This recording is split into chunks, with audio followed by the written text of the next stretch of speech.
Zoom. Hello. All right, guys, today we are talking about how to get fast in the handball court, and specifically how to improve our lateral movement and our lateral speed. Because when we think about handball, it's not as simple as just running fast. Like if you think about Gaelic football, hurling, a lot of other sports that require longer distances, we can think about, okay, let's just improve our max speed and be able to run straight fast. But it's not that simple, because we're always going from side to side, forwards, backwards. So a really important part of getting fast for handball is actually working on our movement mechanics to be able to produce and absorb force when we're moving side to side. Alrighty, so let's get stuck into it. There's a lot going on in the background, and annoyingly enough, it's actually people playing racquetball. Would you believe the audacity?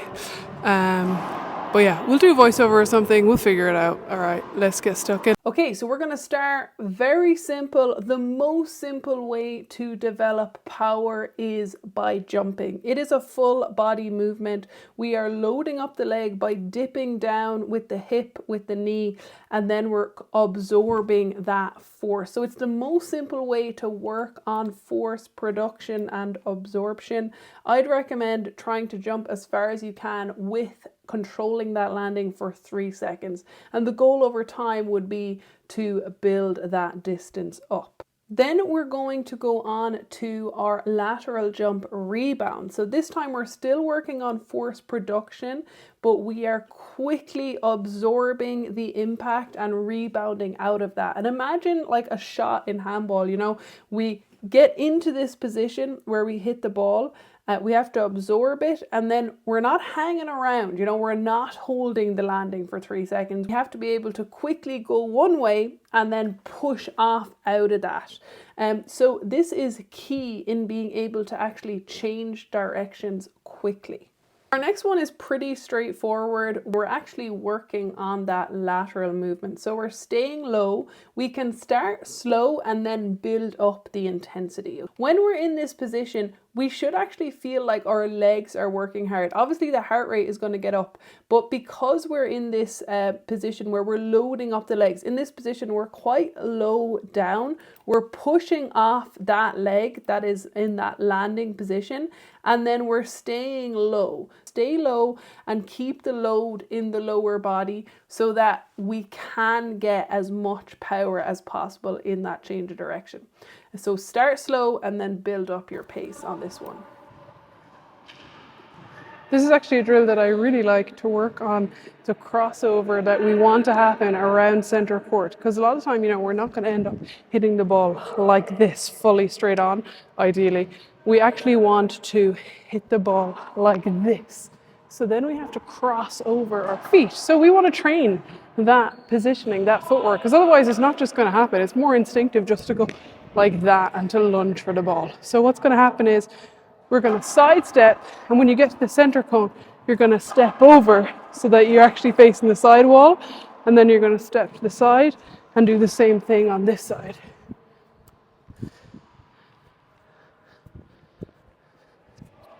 So what that would look like fast is, one thing I'll interject with there, obviously there are times, and I especially think about one wall when you're close up the court, I know we're not going to have time to cross over our feet.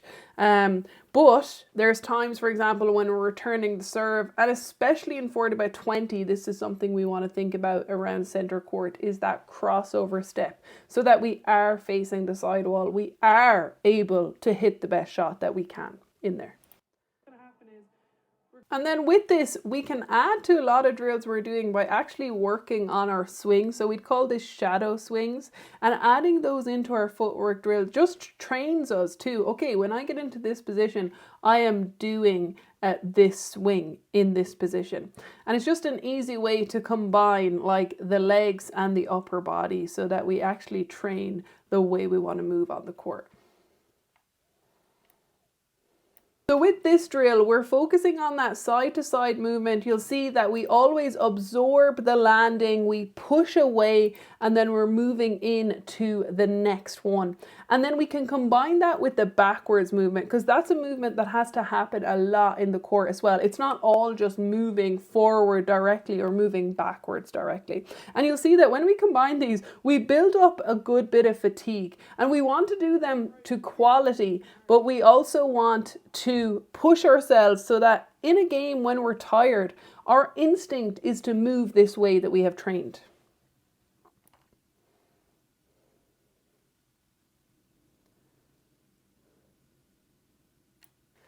And the beautiful thing about footwork is that you don't need to go to the court. You don't even need that much time. You don't need that much space. You barely need any equipment. Like, I have some cones, but honestly, you could use some socks and throw them on the ground. Like, these are things that I was doing outside my house when I was younger. You could even do it in the living room. Like, just get a little bit of space and focus on the quality movement. I think we can all agree that if we can build our speed, if we can build up our movement quality, the control that we have when we accelerate, decelerate, move from side to side, that's going to help us get into the right position to hit the right shot, and it can make our life a lot easier. And if we do these things even away from the court, it'll actually save us time. When we get to the court, we can focus on hitting the ball, focusing on how we hit the ball.